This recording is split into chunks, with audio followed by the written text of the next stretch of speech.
Cette semaine, travaux d'asphaltage sur l'autoroute 40 entre Saint-Cuthbert et Sainte-Geneviève-de-Berthier. Des citoyens de Saint-Damien montent aux barricades contre la fermeture potentielle de la caserne de pompiers. Et finalement, le projet de loi qui vise à limiter le droit à l'éviction a été adopté. Bonjour, ici Danny Bérubé. Bienvenue à vos actualités régionales.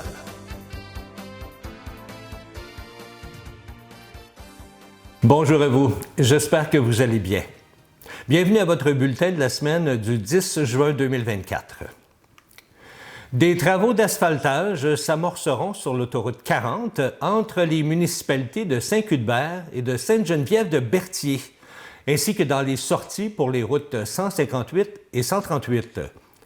Ces travaux, qui s'échelonneront jusqu'à la fin juillet, permettront à terme d'améliorer la sécurité et le confort de roulement de la chaussée. Ainsi, du dimanche 21h au vendredi 10h, l'autoroute 40, dans une direction à la fois, entre les kilomètres 142 à Sainte-Geneviève-de-Berthier et 152 à Saint-Cuthbert, seront complètement fermées. Tout le long des travaux, la circulation sera déviée sur la chaussée opposée, où elle s'effectuera à contresens, à raison d'une voie disponible par direction. La limite de vitesse sera également réduite à 80 km dans les zones de travaux.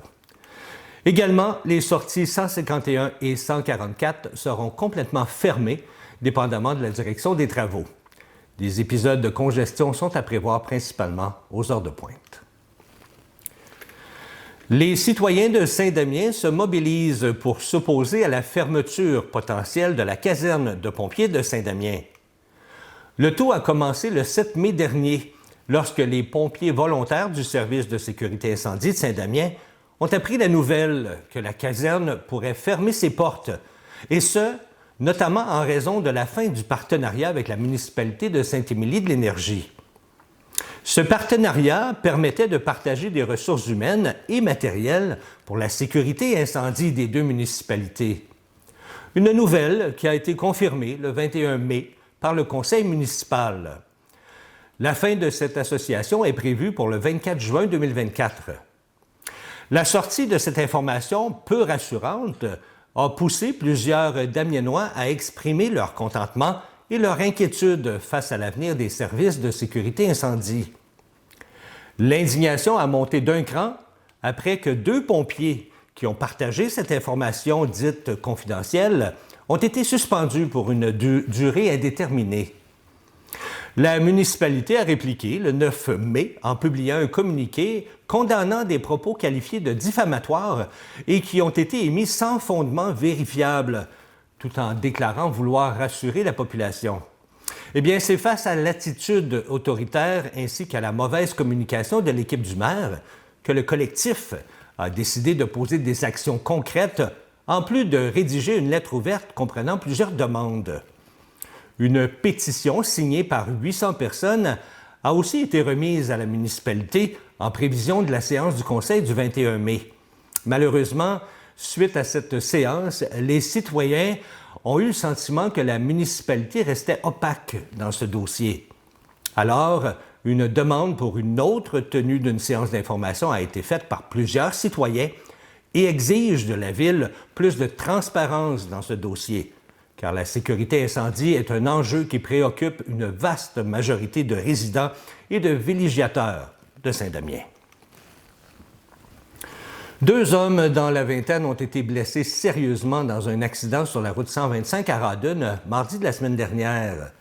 Vers 20h30, les policiers de la Sûreté du Québec ont été appelés à se rendre sur les lieux de l'accident, à l'intersection du boulevard Pont-Brillant.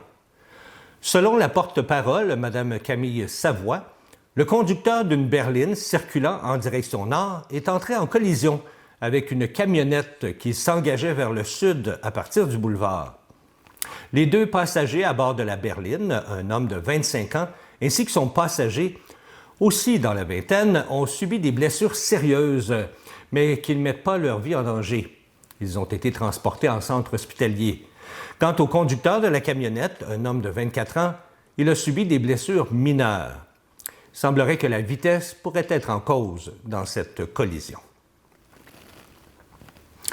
Le projet de loi 65 qui vise à limiter le droit à l'éviction et protéger les droits des locataires aînés a été adopté à l'unanimité à l'Assemblée nationale le jeudi de la semaine dernière. Cette loi va interdire pour les 3 prochaines années aux propriétaires d'évincer leurs locataires pour effectuer des changements d'affectation, de subdivision ou des travaux d'agrandissement. Selon le gouvernement, cette pause est nécessaire le temps que les diverses mesures gouvernementales visant à augmenter l'offre de logements et les efforts de construction produisent les bénéfices attendus partout au Québec. Cette initiative permettra également au marché locatif de mieux absorber la demande. La loi protégera aussi contre les évictions et d'éventuelles reprises de logements les locataires de 65 ans et plus. Cette protection commence à 70 ans actuellement, ainsi que les personnes qui vivent dans leur logement depuis 5 ans et plus, au lieu de 10 ans et plus. La loi augmentera également le plafond de revenus sous lequel on est admissible à cette protection. Selon Gabriel Nadeau-Dubois, co-porte-parole de Québec solidaire, c'est quelques 54 000 aînés de plus qui vont pouvoir rester tranquilles dans leur logement. La Sûreté du Québec tient à rappeler qu'elle poursuivra ses efforts pour contrer les activités des producteurs et des vendeurs de cannabis qui agissent en dehors du cadre juridique, et ce, durant toute la saison. Les enquêteurs et patrouilleurs de la Sûreté seront à l'affût des comportements suspects et feront des interventions pour localiser les produits extérieurs illégaux, identifier les producteurs, procéder à des arrestations, éradiquer des plans et contrer l'approvisionnement illicite. Malgré la mise en place de mesures législatives autorisant certaines activités liées au cannabis, rappelons que la production, la possession dans un but de trafic, la vente sur le marché noir, l'importation et l'exportation de cannabis demeurent des infractions criminelles ou pénales. Ainsi, toute plantation de cannabis sans certification ou licence émise par Santé Canada est interdite. La Sûreté du Québec invite donc les citoyens à être attentifs aux indices suivants. Allées et venues fréquentes de véhicules inconnus, présence de véhicules sans conducteur stationnés près des champs, découverte de sentiers battus inhabituels sur les terres et la présence de repères visuels comme des rubans de couleur qu'on accroche aux arbres. Toute information sur la contrebande ou la production illicite de cannabis peut être communiquée en tout temps et de façon confidentielle à votre poste de police locale ou encore à la centrale de l'information criminelle au numéro affiché à l'écran. Les Lanaudois qui ne réagissent que très peu ou pas au traitement de la dépression par médicaments seront peut-être soulagés en apprenant que le Centre hospitalier de Lanaudière possède un équipement flambant neuf pour contrer ce problème. Depuis le mois d'avril, le service de stimulation magnétique transcrânienne répétitive, qu'on appelle la neuromodulation, est offert par une petite équipe de professionnels formés pour ces traitements qui, selon les retours des premiers patients, s'annoncent grandement bénéfiques. Composée de 5 psychiatres et de 4 infirmières, l'équipe responsable de ce service a reçu une formation au cours de l'année précédente par le Centre hospitalier de l'Université de Montréal, le CHUM. Auparavant, ce dernier était le seul à donner des traitements de neuromodulation, ce qui obligeait les patients de la région à parcourir de grandes distances. Très différente du traitement par électrochoc, la stimulation magnétique transcrânienne est une procédure sans douleur qui n'impose aucune hospitalisation. Faisant partie de l'équipe d'infirmières, Mme Denise Roy explique que l'appareil utilisé est un instrument qui envoie des influx magnétiques afin de stimuler une zone du cerveau qui, chez certaines personnes dépressives, est au ralenti.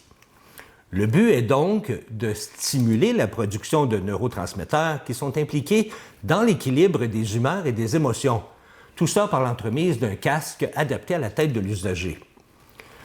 Durant 6 semaines, à fréquence de 5 jours par semaine, le patient doit s'adonner à ces séances qui durent en moyenne 6 minutes, et ce, en étant conscient. Toutefois, ce n'est pas toutes les personnes qui sont en état de dépression qui peuvent bénéficier du service de neuromodulation. Il est réservé aux patients qui ont des dépressions réfractaires, en d'autres termes, qui résistent au traitement. Et il faut comprendre que cette procédure est donnée seulement lorsque les traitements standards n'ont pas de résultat, donc en dernier recours. En raison des cas de coqueluche qui sont actuellement déclarés au Québec, le CI3S rappelle l'importance de la vaccination contre cette maladie chez les femmes enceintes et les jeunes enfants, particulièrement ceux âgés de moins d'1 an. Depuis mai 2018, les experts québécois recommandent la vaccination contre la coqueluche au calendrier régulier de vaccination pour les femmes enceintes. La période idéale pour se faire vacciner se situe entre les 26e et 32e semaines de grossesse. La coqueluche est une maladie très contagieuse causée par une bactérie voyageant dans les gouttelettes projetées dans l'air par une personne infectée. Cette maladie se caractérise par de fortes quintes de toux. Celles-ci peuvent même provoquer des vomissements. Les bébés de moins d'1 an sont les plus à risque d'être hospitalisés ou même de décéder, car ils peuvent faire des pauses respiratoires, c'est-à-dire qu'ils peuvent cesser de respirer pendant quelques instants. Pour ce qui est de la rougeole, les efforts de la santé publique pour contrer la propagation semblent avoir porté fruit. L'éclosion de ce virus très contagieux également, qui avait pris forme au début de l'année, est officiellement terminée, a confirmé le ministère de la Santé. Au total, ce sont 51 cas confirmés qui ont été déclarés au Québec depuis le début 2024, dont 23 dans la région de Montréal. Le dernier cas déclaré remonte au 4 mai. Il n'y a par ailleurs aucun lieu d'exposition actuellement identifié au Québec. Rappelons qu'en mars, le Québec était l'épicentre de la transmission de la rougeole à l'échelle du pays. Le Canada a enregistré 77 cas de rougeole depuis le début de l'année. Sur une note plus joyeuse, c'était le 1er juin dernier qu'a eu lieu la 7e édition du Berthier et Brou à Berthierville. Sous un soleil radieux, les participants et les exposants ont profité d'une journée exceptionnelle, riche en découvertes et en festivités. Le festival a attiré des milliers de visiteurs venus savourer une variété impressionnante de bières artisanales, locales et régionales. Les amateurs de bière ont eu l'occasion de rencontrer des brasseurs passionnés. Outre la dégustation des bières, le Berthier et Brou a offert des performances musicales qui ont rythmé la soirée. Les enfants n'étaient pas en reste avec des activités spécialement conçues pour eux, permettant ainsi aux familles de passer un moment agréable ensemble. Fort de ce succès, le comité organisateur est déjà à pied d'œuvre pour préparer la prochaine édition, promettant encore plus de surprises et de découvertes pour l'année prochaine. Un chapiteau qui s'installe en plein cœur du centre-ville de Joliette et un funambule qui traverse la rivière l'Assomption sur un fil de fer. Ce n'est qu'un avant-goût de ce qui vous attend du 26 au 30 juin prochain lors de la 2e édition du Festival de cirque Bastringue. Sous la direction artistique de la troupe familiale lanaudoise Cirque Alphonse, une programmation audacieuse et extravagante dont la majorité sera proposée gratuitement attend le public pour cette 2e édition. Pour lancer les festivités en grande pompe le 26 juin prochain, le funambule de renommée internationale Laurence Tremblay-Vu fera la traversée de la rivière l'Assomption sur un fil de fer. Le public est donc invité à réserver en ligne sur le site web du Centre culturel des Jardins pour assister gratuitement à cette expérience époustouflante. Ceux qui n'ont pas froid aux yeux seront servis du côté des spectacles qui prendront place sous chapiteau au Centre culturel des Jardins. On nous dit que ce sera des soirées endiablées qu'attend le public. On a même passé aux tout-petits. Ils pourront faire la découverte de l'art clownesque avec le spectacle Les Voisines, qui est présenté par la compagnie Le Gros Orteil. Pour connaître tous les détails concernant la programmation, l'achat de billets et les promotions entourant Bastringue, vous êtes invités à consulter le site Internet affiché à l'écran.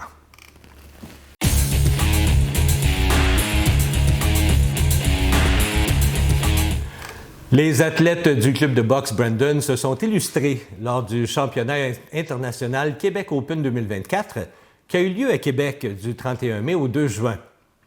Cet événement de grande envergure a attiré plus de 500 participants et a compté 310 combats tout au long du championnat, réunissant ainsi des milliers de spectateurs passionnés et curieux. 9 boxeurs du club de boxe Brandon ont participé au championnat et ont livré des performances des plus impressionnantes. 3 d'entre eux ont combattu dans la catégorie Fun Box, alors que 6 autres ont concouru dans la catégorie des 10 combats et moins. Et le plus beau dans l'histoire, c'est que les 6 boxeurs ont tous décroché une médaille. Alexis Paquin, Naomi Prescott et Ali Chartier ont remporté la médaille d'or. Mathieu Bellefleur et Édouard Boucher la médaille d'argent. Et finalement, Léo Joly a terminé avec la médaille de bronze. On a beaucoup de talent dans la Naudière. Félicitations à tous ces boxeurs. Et je termine avec le comité organisateur de la classique Richelieu-Arnois qui est heureux d'annoncer que 250 100 $ ont été amassés dans le cadre de la 42e édition de la classique Richelieu-Arnois qui s'est tenue le 4 juin dernier au club de golf Montcalm de Saint-Légory. Cet événement permettra à la Fondation Arnois-Richelieu de verser des sommes à des organismes qui font une réelle différence dans notre milieu, dont entre autres Plein Air Lanaudière. C'est depuis 1949 que cette organisation s'engage à offrir des infrastructures de premier choix aux familles et aux groupes défavorisés. Voilà, c'est ce qui complète vos actualités régionales. Si vous avez été témoin de nouvelles, alors faites-nous le savoir en nous écrivant ici à CTB TV. Cette semaine, ne manquez pas l'émission Chacun son refrain. On reçoit le quintet de jazz Alfred et une table pour 2, s'il vous plaît. C'était Danny Bérubé pour vos actualités régionales. Je vous souhaite une agréable fin de journée.